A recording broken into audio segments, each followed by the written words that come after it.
మీరు ఎప్పుడైనా ఇలా అనుకున్నారా? ఇంకొంచెం డబ్బు సంపాదిస్తే సంతోషంగా ఉంటాను, ఈ ఒక్క సమస్య తీరిపోతే ఇంకా ప్రశాంతంగా ఉంటాను. మీరైనా నేనైనా ఇలా అనుకుంటూ ఒక ముఖ్యమైన విషయాన్ని మర్చిపోతున్నాం. ఏంటో తెలుసా? తెలుసుకుందాం ఈరోజు వీడియోలో. స్కిప్ చేయకుండా వీడియోని చివరి వరకు చూడండి. వెల్కమ్ టు ఛానల్ విజయ. మనం చిన్నప్పుడు ఆనందంగా ఉండడానికి పెద్ద కారణాలు ఉండేవి కాదు. స్నేహితులతో ఆడుకునేవాళ్ళం, సంతోషంగా ఉండేవాళ్ళం. వర్షం వచ్చినప్పుడు వర్షంలో ఎగిరేవాళ్ళం, సంతోషంగా ఉండేవాళ్ళం.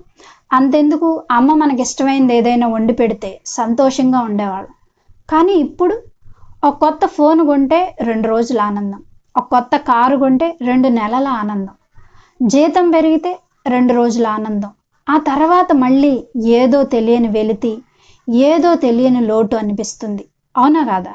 ఆలోచించండి. చిన్న కథ చెప్తాను. తండ్రి కొడుకులు ఇద్దరు పార్కులో వెళ్తున్నారు.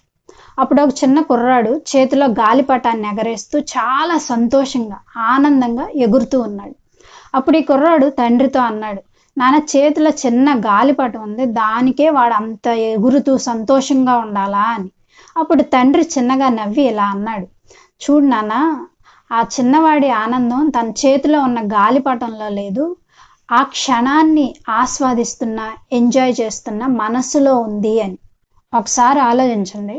పొద్దున్నే టీ తాగుతాం, ఆ టీ రుచి చూడకుండానే ఫోన్ చూస్తూ తాగేస్తాం.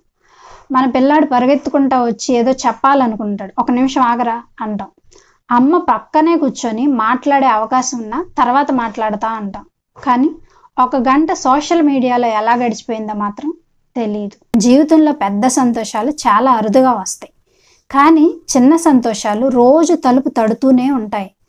రోజు పొద్దున్నే తాగే వేడివేడి కాఫీ ఆర్ టీ, వర్షం పడుతున్నప్పుడు వచ్చే ఆ మట్టి వాసన, చాలా కాలం తర్వాత పాత స్నేహితుడి దగ్గర నుంచి వచ్చే ఒక ఫోన్ కాల్, అమ్మ తిన్నావా అనే ఒక చిన్న మాట. ఇవి చాలా చిన్న విషయాలు అయి ఉండొచ్చు, కానీ నిజాలు.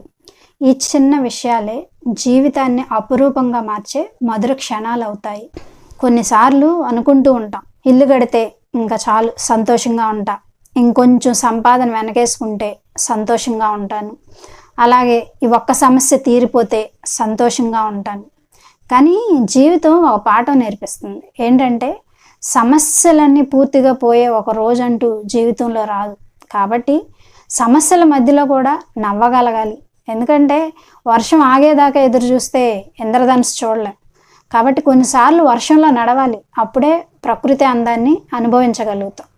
కాబట్టి సమస్య లేని జీవితం లేదు, కానీ సమస్యల మధ్యలో కూడా ప్రశాంతంగా ఉండగలిగి జీవించేదే గొప్ప జీవితం.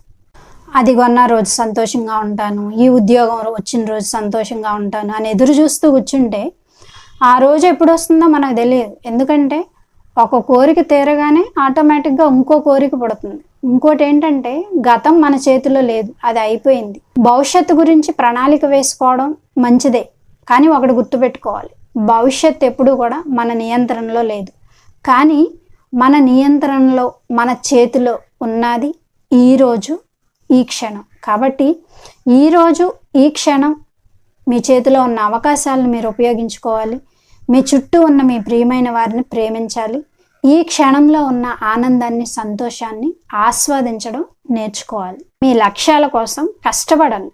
మీ కోరికలు సమయంతో పాటు మీ దగ్గరికి వస్తాయి, కానీ అవి వచ్చినప్పుడే సంతోషంగా ఉంటాను అని ఈరోజు, ఈ క్షణంలో మీ దగ్గర ఉన్న సంతోషాన్ని రేపటి కోసం వాయిదా వేయకండి. సో ఈ రోజు నుంచి ఒక చిన్న అలవాటు మొదలు పెట్టండి. రోజు పడుకునే ముందు 3 మంచి విషయాలు గుర్తు తెచ్చుకోండి. అది ఒక మంచి భోజనం అయి ఉండొచ్చు, లేకపోతే ఒక మంచి మాట అయి ఉండొచ్చు, లేదా ఆ రోజును మంచి ఆరోగ్యంతో పూర్తి చేసి ఉండొచ్చు. నిదానంగా ఏమవుతుందంటే మీ మనసు మీకు లేని వాటి గురించి ఆలోచించడం మానేసి ఉన్న వాటిని చూడడం మొదలు పెడుతుంది. గుర్తుపెట్టుకోండి, సంతోషం అనేది జీవిత గమ్యం కాకూడదు, కానీ రోజువారీ జీవిత విధానమై ఉండాలి. సో ఆలోచించండి, సంతోషంగా ఉండండి, జీవితాన్ని ప్రేమించండి. ఈ ఆలోచన మీకు నచ్చితే మీ ఆలోచన కమెంట్ రూపంలో తెలియజేయండి.